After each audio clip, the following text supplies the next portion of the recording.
Chosen one, lock your attention on this message right now. That quiet feeling you've been carrying, the one that tells you something is about to shift. Stop dismissing it, because what is coming is not going to announce itself. There will be no warning, no countdown, no dramatic sign in the sky. It will simply arrive, and when it does, everything changes in a single moment. The enemy is working overtime right now for one reason, and one reason only. He knows what is about to walk into your life, and he cannot stop it. So instead, he is trying to stop you. He is trying to keep you distracted, exhausted, and doubting yourself just long enough to make you miss the moment when it arrives. But you are not going to miss it. Not today.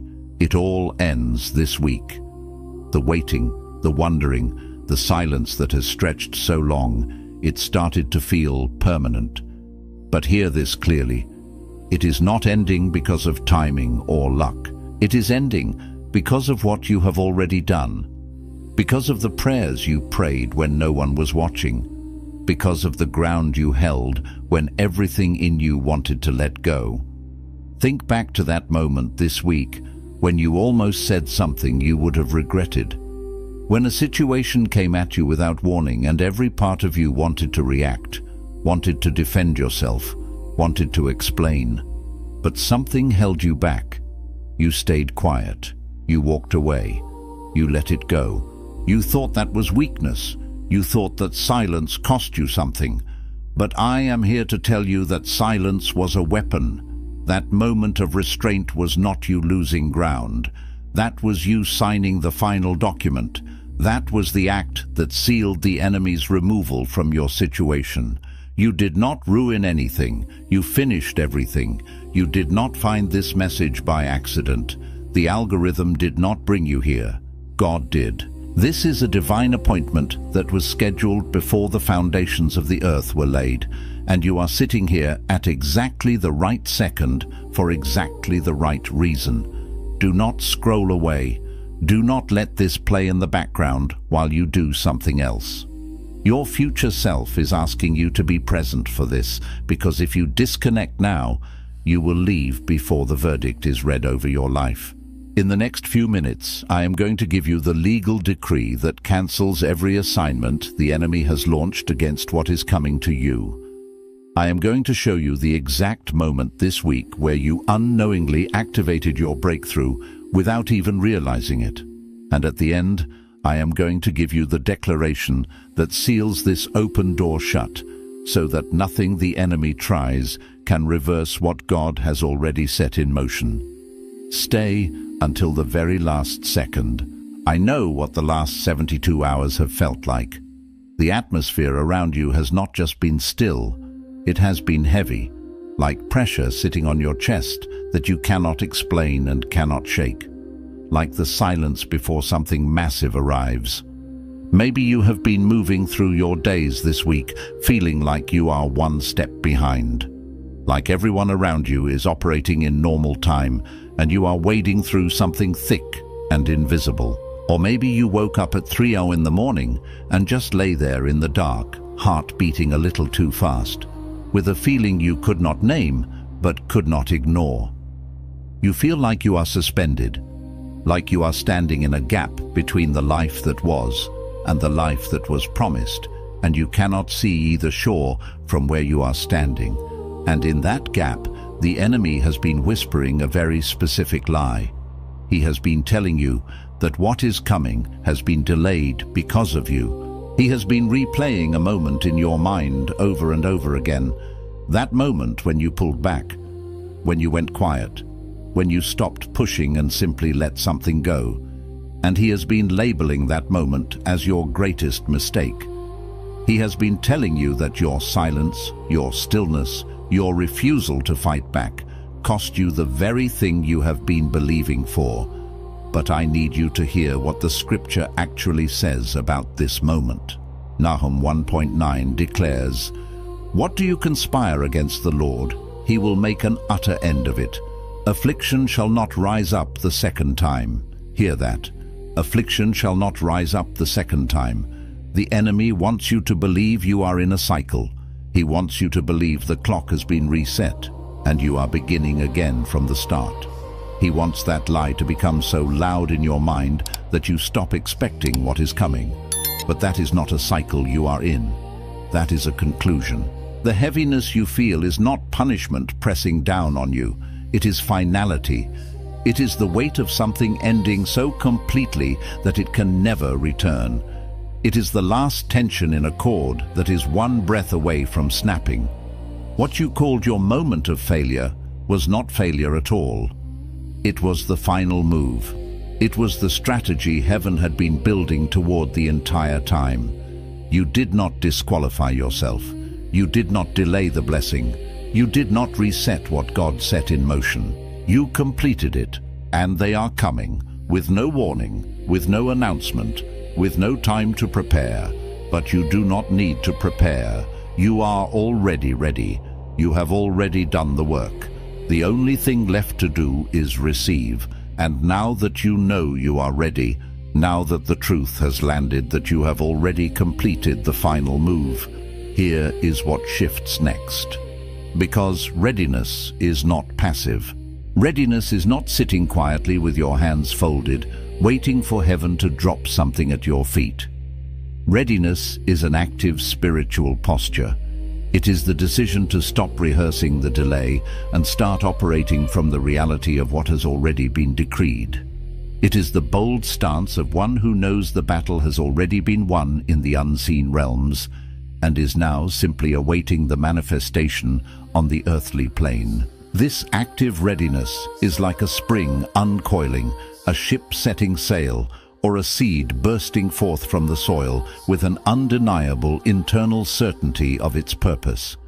It's the sacred whisper in your spirit that says, "It is finished," even as your eyes still perceive the unfolding of the process. You are no longer merely hoping, you are knowing. You are no longer waiting for permission. You are operating from position. This shift in posture unlocks the very pathways for the divine to move, creating an energetic current that pulls the future into the present. It's a dynamic alignment, not a static expectation. Think about what happened with Elijah on Mount Carmel. The land was parched, cracked and thirsty, a testament to years of drought, a consequence of spiritual rebellion. The skies were a relentless, unforgiving blue, mocking any hope of rain. There was no meteorological indication, no changing atmospheric pressure, no whisper of a breeze carrying the scent of moisture. Before the rain came, before a single cloud formed in the sky, before there was any natural evidence that anything was about to change, Elijah told Ahab to get up and eat because he could hear the sound of an abundance of rain. He heard it before it existed in the natural. He heard it in the spirit. Imagine the sheer audacity, the unwavering conviction in his voice as he declared this in the midst of a barren landscape, to a king accustomed to false prophets and empty promises. He stood as a lone conduit of divine revelation, tuning his spiritual ears to a frequency beyond human comprehension. And that hearing, that willingness to declare what had not yet arrived, was not arrogance. It was alignment. It was a profound attunement to the heart and will of God.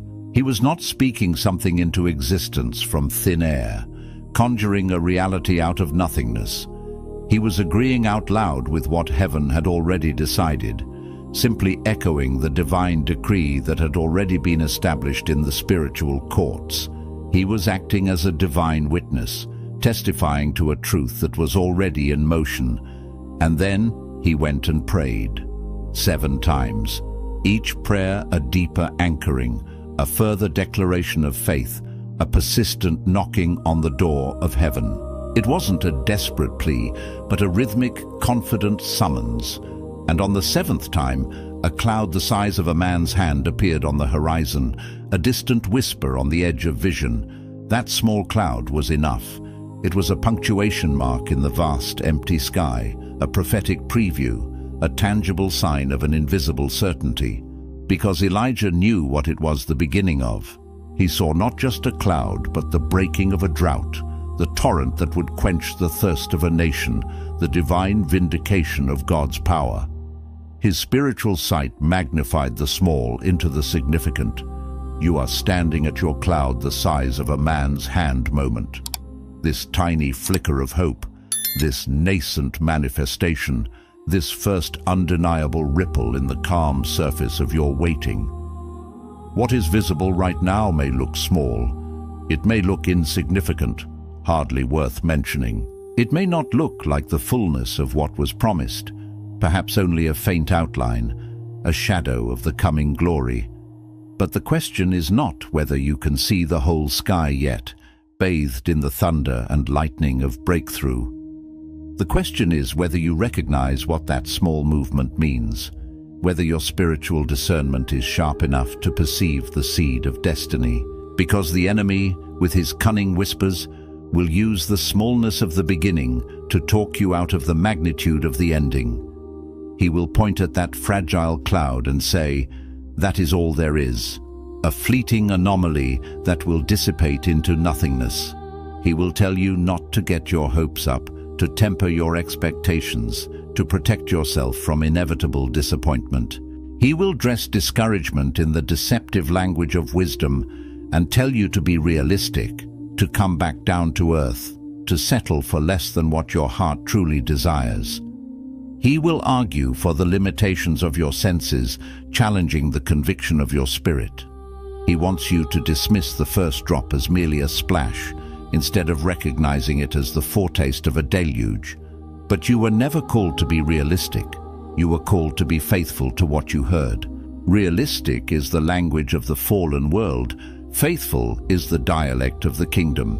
Your calling transcends the logical confines of the natural realm.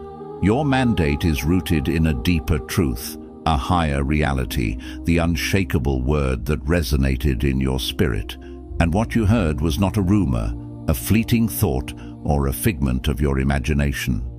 What you heard came from the same voice that spoke light into darkness, commanding existence where there was only void. The same voice that called things that were not as though they were, conjuring stars and galaxies into being with but a word. The same voice that has been speaking over your life since before you had a name, weaving your destiny into the fabric of time and eternity.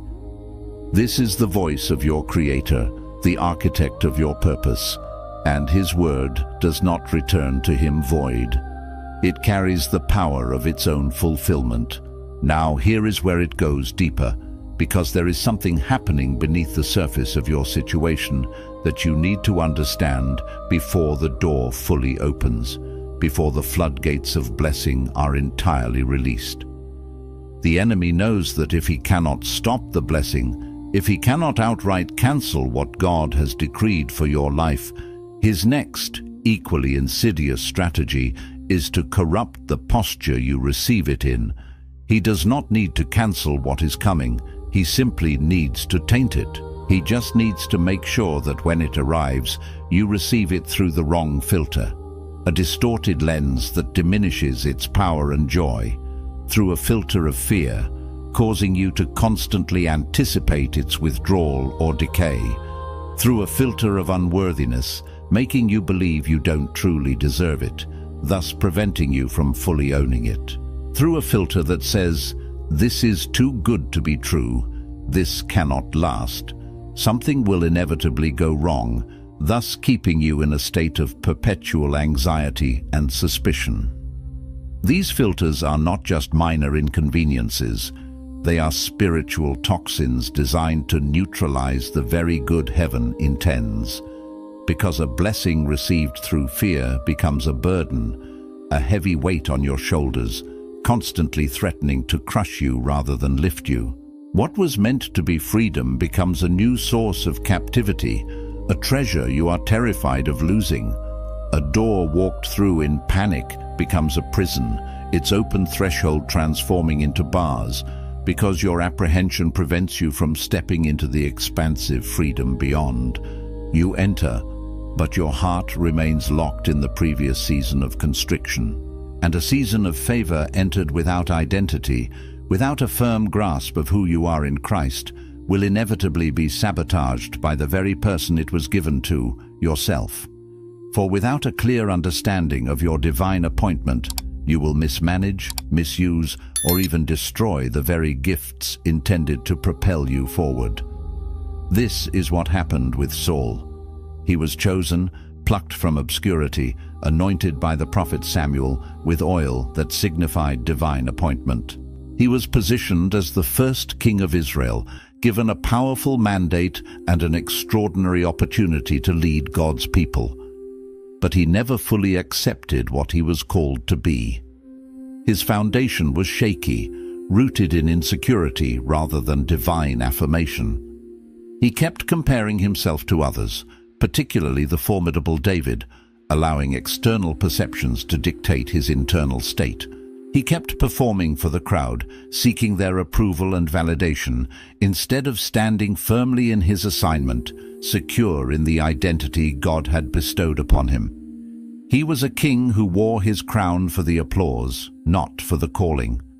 And the moment David arrived, a young shepherd boy whose star began to rise, the moment the favor he had been given started to look like it was shifting towards someone else, fear became his compass. This primal fear, this gnawing insecurity, steered every decision, poisoned every relationship, and corrupted his very soul. And a king with fear as his compass becomes a tyrant, lashing out at perceived threats, manipulating circumstances, and eventually seeking to destroy the very person destined to carry the next phase of God's plan.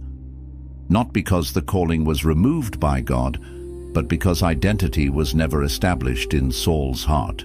He never truly believed he was worthy of the crown, and thus he became enslaved to the opinions of others, losing sight of the divine decree over his life. His fear created a self-fulfilling prophecy of his own downfall. So before this open door becomes everything it is supposed to be, before you fully step into the expansive landscape of your promised land, heaven is asking you to do something that feels counterintuitive, something that goes against the grain of societal norms and perhaps even your long-held coping mechanisms.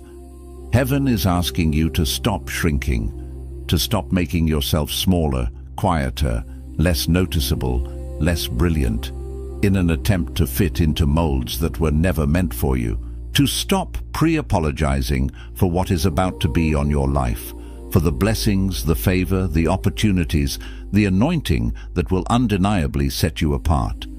To stop managing other people's comfort with the grander, more authentic, more powerful version of you that is emerging. You have spent too long dimming your light, tucking away your gifts, holding back your voice so the people around you would not feel the weight of what you are carrying, so they wouldn't feel overshadowed or uncomfortable by your ascent. You've walked on eggshells of your own making, fearful of the repercussions of your own blooming. And God is saying that is over now. The season of suppression is ended. It is time to stand in your full stature, to occupy the space you were divinely ordained to fill. You were not anointed to fit in the room. You were anointed to change the atmosphere of the room. You are not meant to blend in with the existing decor. You are the catalyst for transformation, the aroma of Christ, the light that pierces through the shadows. Your very presence is designed to shift the spiritual temperature, to challenge the status quo, to introduce a divine frequency. Embrace the glorious disruption that is your anointing. And what is coming next? Stay with me, because this is the part most people are not prepared for, the truth that often causes a quiet discomfort. What is coming next is not just a blessing, it is an exposure. What God is about to bring into your life, whether it be wealth, influence, new relationships, or expanded platforms, is also going to reveal what is in your heart. It will shine a powerful divine spotlight on your motives, your hidden beliefs, your unhealed wounds, and the true condition of your spirit. And that is not a threat.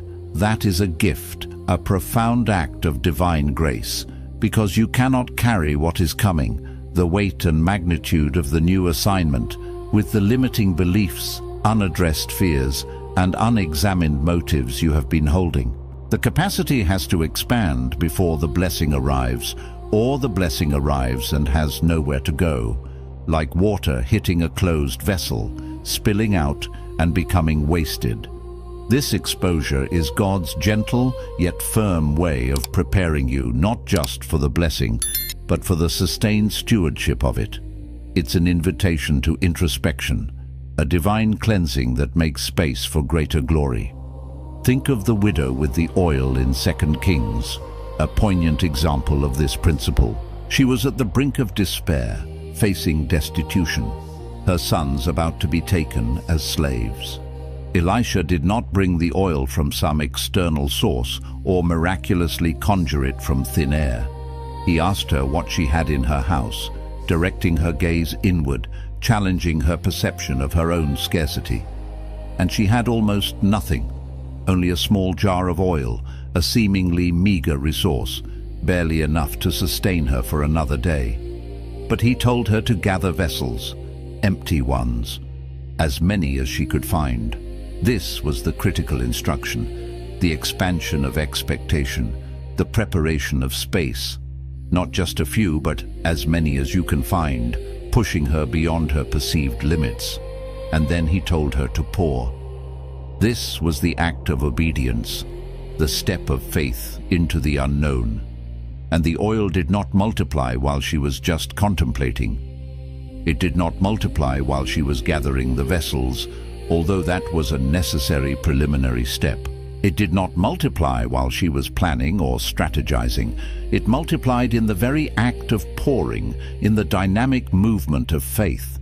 And it kept multiplying, flowing supernaturally until she ran out of vessels to fill, until her capacity for reception was exhausted. The vessels in that story are not just physical containers. They are a powerful metaphor for your capacity.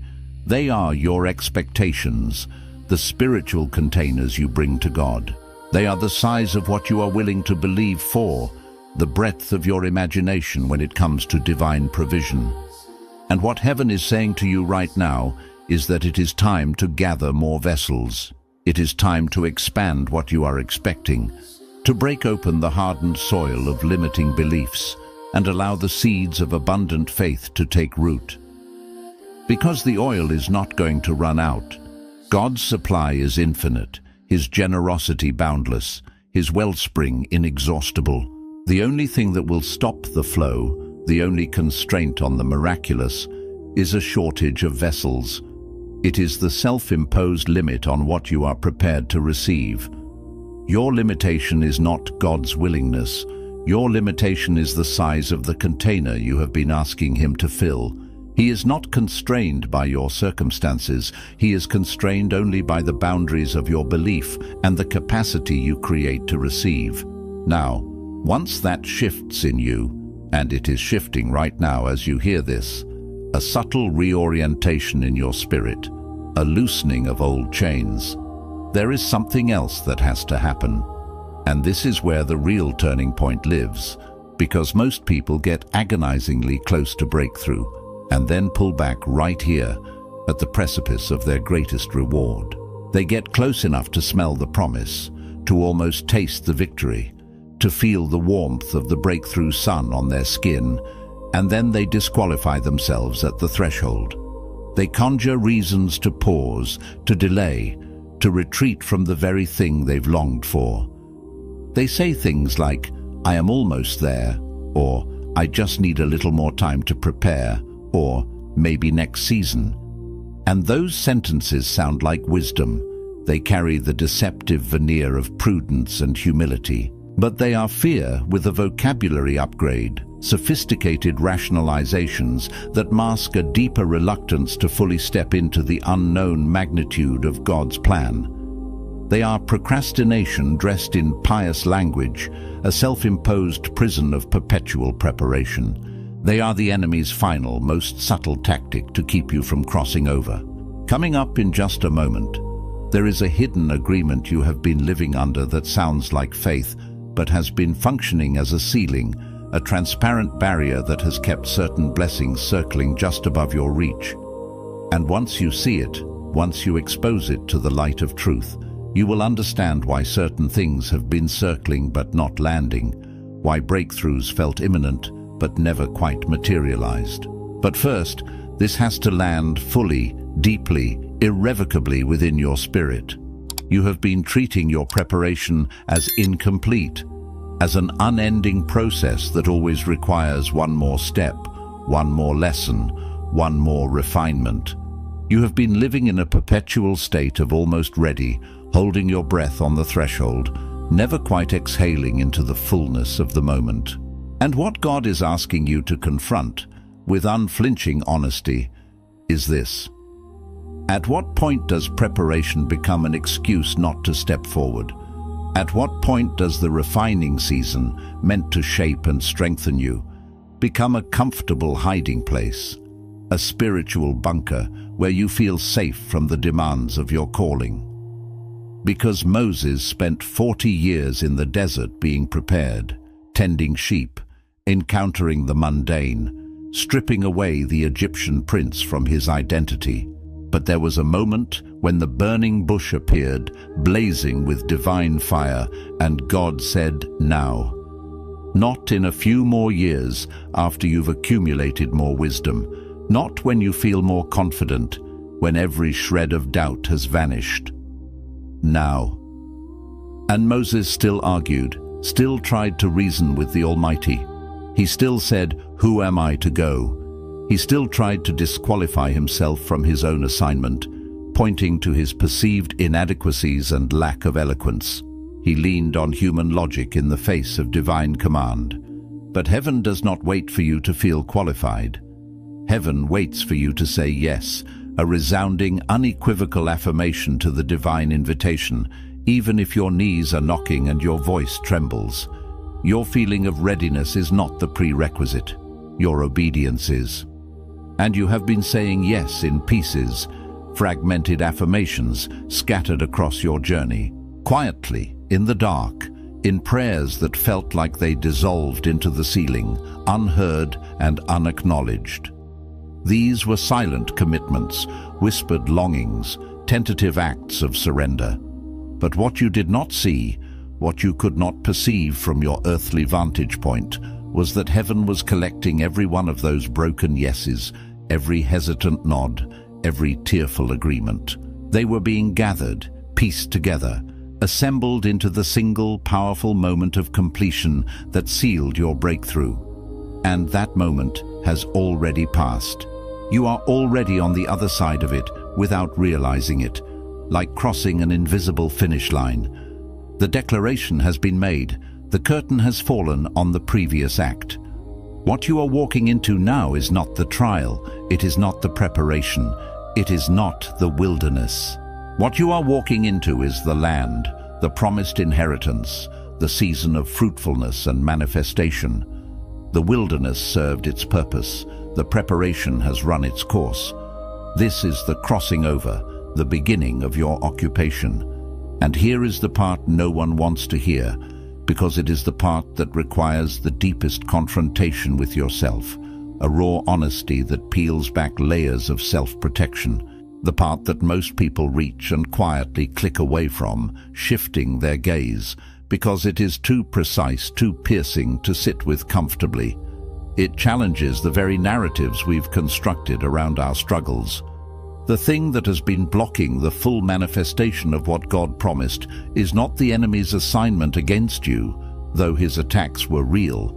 It is not the betrayals you experienced, though the pain was undeniable. It is not the doors that closed, or the people who left, or the seasons that stretched far longer than they were supposed to. Those things were real. Those things were hard. They shaped you, refined you, perhaps even brought you to your knees. But they were not the block. They were obstacles, yes, but not the ultimate impediment. The block has been this. You have been believing God for the promise while simultaneously believing that you are the exception. This is the insidious, deeply rooted lie that has held you captive. You believe that God does this for people. You believe the testimonies you hear from others, the miraculous stories of healing, provision, and breakthrough. You believe the scripture, affirming its truth and power. You believe that breakthrough is real, and that divine favor is real, and that God moves in supernatural ways, intervening in the affairs of humanity. You believe all of it for everyone else, for the righteous, for the chosen, for the special ones. But somewhere, deep beneath all of that outward faith, beneath the layers of intellectual assent, there is a quiet, hidden agreement, a subconscious contract you've signed with doubt, that says people like you do not get the full version. That something in your story, your past mistakes, your perceived flaws, your unique struggles, your personal history of disappointment, makes you the asterisk, the fine print, the almost but not quite, the one for whom the general rule of God's favor has a specific, limiting exception. And that agreement has been functioning as a spiritual ceiling, an invisible barrier just above your head, allowing blessings to circle but never fully land. Not because God agreed with it, He never did. He never signed that contract of limitation, but because you kept signing it, implicitly affirming it every time something did not come through on your timeline, every time a prayer felt unanswered, every time you watched someone else step into something you had been believing for, achieving what felt perpetually out of your reach. You took that as confirmation of the lie, a validation of your exception status, instead of recognizing it as a test of whether you would hold your position, whether you would remain steadfast in the face of delayed gratification and apparent contradiction. Consider Elijah again, post Mount Carmel. He had just called down fire from heaven, seen the dramatic demonstration of divine power, witnessed the defeat of 450 prophets of Baal. He had heard the sound of rain, prophesied its coming, and seen the small cloud become a deluge. He had experienced the most dramatic, undeniable display of God's intervention in his generation. And then Jezebel, a single human queen, sent one threat, a chilling message of impending death. And he ran. He ran and collapsed under a juniper tree, consumed by fear and despair, and said, "It is enough."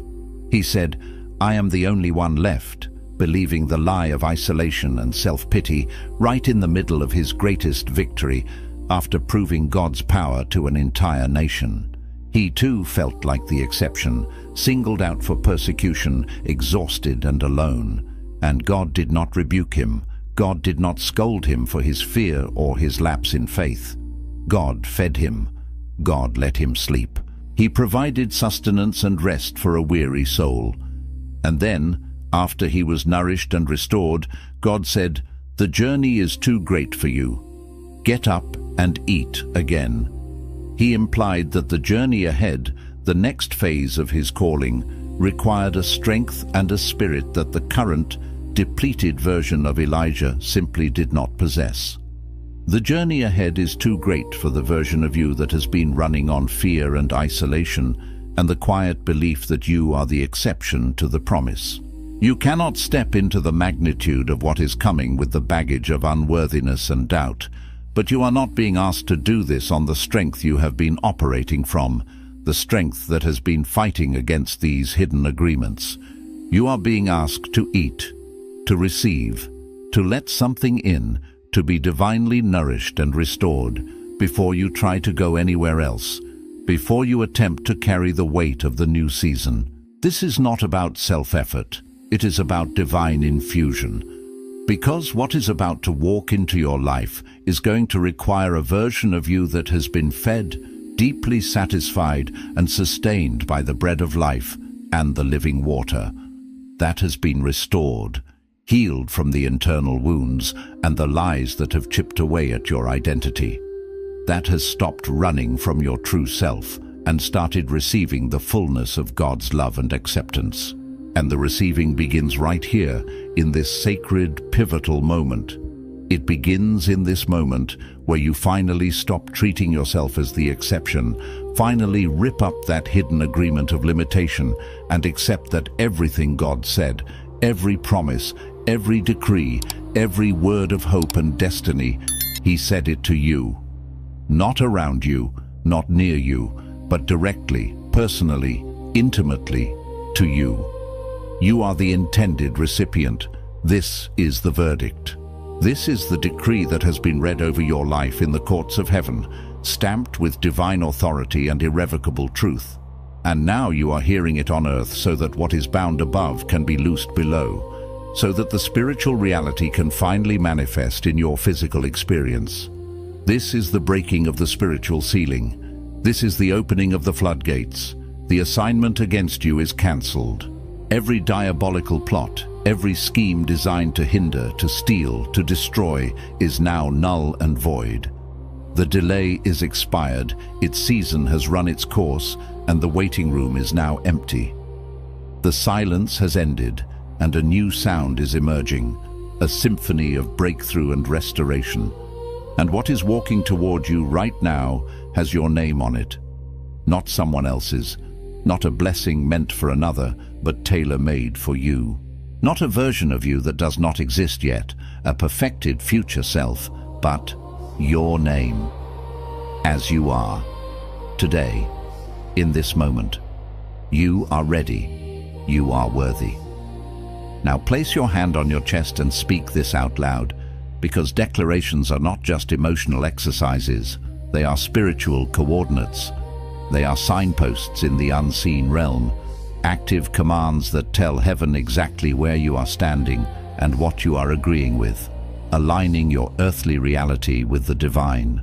And what you are about to agree with is not a wish. It is not a prayer asking for something you do not have. It is a declaration of what has already been decreed, a powerful affirmation of an established truth. Speak this now. I am not the exception. I am the chosen one this message was sent to. Every prayer I have prayed in private has been collected, and nothing has been wasted. The silence I walked through was not abandonment, it was preparation. The restraint I showed was not weakness. It was the final act that sealed my breakthrough. I release every agreement that said I was too late, too flawed, or too far behind.